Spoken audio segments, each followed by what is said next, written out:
autokrosových bugín divízie 3 do 3500 kubických centimetrov, čo je podstatné.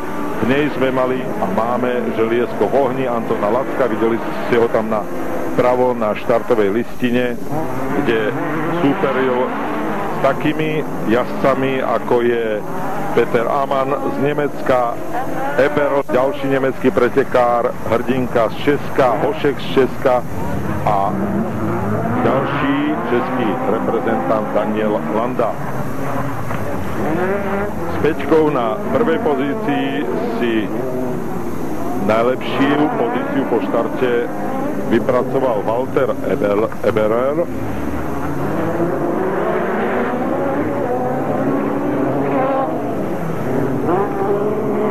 Vľavo a vlastne aj vpravo vidíte, že do konca tejto jazdy ostáva pretekárom ešte absolvovať 4 okruhy. Kvalifikácie sa jazdili na 5 okruhov.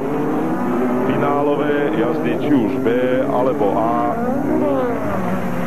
sa budú jazdiť, respektíve tá B finálová jazda, ktorú sme už mali možnosť vidieť, ten záver v priamom prenose, sa jazdia na 7 okruhov a všetky tie dôležité momenty a finálových jazdy sme mali vidieť v priamom prenose.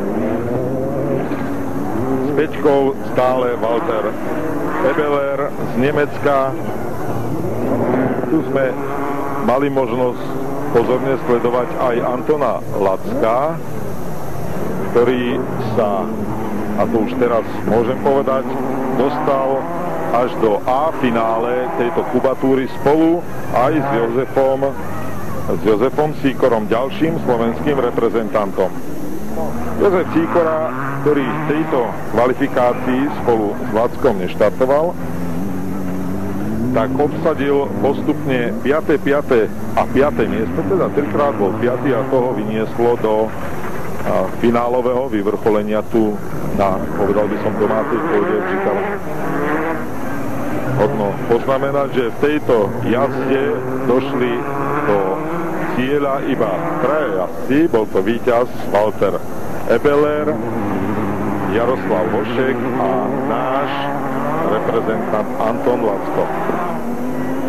Tu sledujeme najrýchlejšieho Waltera Eberla. Zaj, pán Vlasatý, toto bola tiež vaša trieda. Kedy naposledy ste sedeli v bugine? Bolo to v roku 95, keď som získal ako ten záverečný titul zóny Strednej Európy, ako majstra zóny Strednej Európy v 95. Som aj skončil s autokrosom. Motorizmu sa venujem ďalej, ale len tak, dá sa povedať, rekreačne. No ale venujete sa aspoň tak radami aj synovi Igorovi. Kedy vôbec ste ho posadili prvý raz do terénneho vozidla? Tak on to skúšal ešte, keď na to nemal ani roky, dá sa povedať, nemal ani vodičský preukaz. Začínal jazdiť od 17 rokov, totiž mal vybavenú výnimku, vodičský preukaz, mal vydaný vodičský preukaz na okruhy a jazdil mojím autom, ktoré bolo celý rok, dá sa povedať, vyťažené, len v niektorých voľných chvíľach mohol si to požičať a si zajazdiť.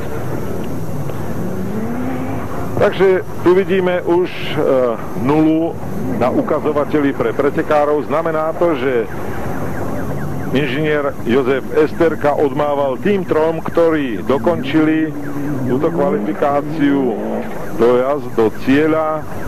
Ako som už poznamenal, okrem Eberlera to bol aj slovenský reprezentant Anton Lacko.